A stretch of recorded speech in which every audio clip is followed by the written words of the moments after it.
ఆ తండ్రిపై కాలం కర్కశంగా పంజా విసిరింది. అంతులేని కష్టాలు పాల్చేసింది. అతనంత ఎదిగిన కుమారుడిని పైకి లాగేసుకుంది. భార్యను పక్షవాతంతో అచేతనంగా మార్చేసింది. ఈ బాధలు తాళలేక ఆ అభాగ్యుడు బలవంతంగా ఉసురు తీసుకున్నాడు. ఇప్పటికే మంచం పట్టిన ఆలిని నిర్దయగా అదే కాల పరీక్షకు వదిలేశాడు. వరంగల్ జిల్లా దుగ్గొండి మండలం స్వామిరావుపల్లికి చెందిన కూచెన రవి, రాజ్యలక్ష్మి దంపతులకు శిరీష, సాయి కుమార్ అనే 2 పిల్లలున్నారు. కుమారుడు చదువు పూర్తి చేసుకుని తండ్రికి చేదోడు బాదోడుగా ఇంటి వద్దనే ఉంటున్నాడు. శిరీషకు 8 ఏళ్ల క్రితం పెళ్లి చేయగా అత్తారింట్లో ప్రమాదవశాత్తు విద్యుద్ఘాతానికి గురై తనువు చాలించింది. ఈ బాధతో కొన్నాళ్లకు తల్లి రాజ్యలక్ష్మి పక్షవాతంతో మంచానికే పరిమితమైంది. ఆమె ఆలనా పాలనా తండ్రి కుమారుడే చూసుకుంటున్నారు. అయితే ఇంతలోనే విధి వారిపై కన్నెర్ర చేసింది.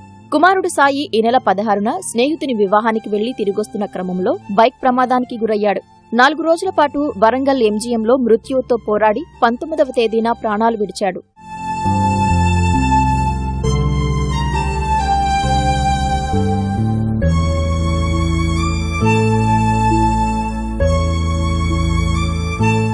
అల్లారు ముద్దుగా పెంచుకున్న కూతురు అనంత లోకాలకు చేరటం, కట్టుకున్న భార్య మంచానికే పరిమితం కావటం, చేదోడు వాదోడుగా ఉన్న కుమారుడు అనంత లోకాలకు వెళ్లిపోవటం ఆ తండ్రిని మానసికంగా కుంగదీసింది.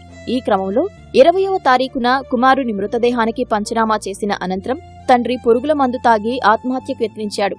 గమనించిన బంధువులు అతన్ని వెంటనే ఆస్పత్రికి తరలించారు. చికిత్స పొందుతూ ఆ తండ్రి తనువు చాలించాడు. దానం చేసిండు. ఇక్కడంతా తినమంటే కూడా నాకు నిమ్మలం లేదన్నాడు. అందరు తినేదాకా చూసిండు. ఏ తమ్ములా తాగింది, మనం చూడలే. పెరట్ల పండాడట. అయ్యో పెదనాయన ఇక్కడ పండాడని తీసుకొచ్చి మంచాల పండబెట్టి దవాఖానకు తీసుకుపోయినాక కొద్దిగా కొట్టుకున్నాడు. సాయంత్రం వరకు పానం. ఒక కొడుకు ఒక బిడ్డ పెళ్లి చేసిన బిడ్డ కరెంట్ షాక్ కొట్టి చచ్చిపోయింది. మళ్ళీ నా కొడుకు ఇప్పుడు హాస్పిటల్ చచ్చిపోయింది. తనకైతే దోస్తు తీసుకుపోయిన చనిపోయింది.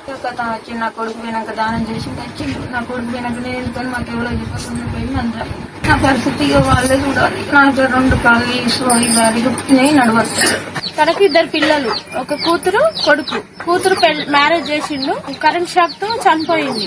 కొంతకాలానికి ఏమైందంటే అత్తమ్మకి కాళ్ళు విరిగి నడవలేని పరిస్థితిలో ఉన్నది. సరే అనేసి ఆమె బాధ్యతలన్నీ తన కొడుకు తను చూసుకునేవాడు. చూసుకున్న తర్వాత అట్లనే చేసుకుంటూ కొడుకు ఉన్నాడు. నాకు అండగా, నాకు అన్నిట్లో తోడుంటాడు అనేసి ధైర్యంతో ఇన్నాళ్ళు ఉన్నాడు.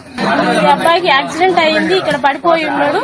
అలా ఫోన్ రాగానే నేను ఉండడం ఎందుకు, ఇంకా నా కొడుకు పోయిండు, నా కూతురు పోయింది, నా భార్య పరిస్థితి అలా ఉంది, నాకెందుకు ఇంకా ఈ బ్రతుకు, నేను సంపాదించి ఎవరి కోసం అనే మనస్తాపానికి గురై కొడుకు కుండబట్టి దహన సంస్కారాలన్నీ చేసిన తర్వాత తను ఇంకా మందు తాగాడు. 4 రోజుల వ్యవధిలోనే కట్టుకున్న భర్తను, కన్న కొడుకును కోల్పోవటంతో మంచానికే పరిమితమైన భార్య రాజ్యలక్ష్మి అనాథగా మారిందని స్థానికులు తెలిపారు.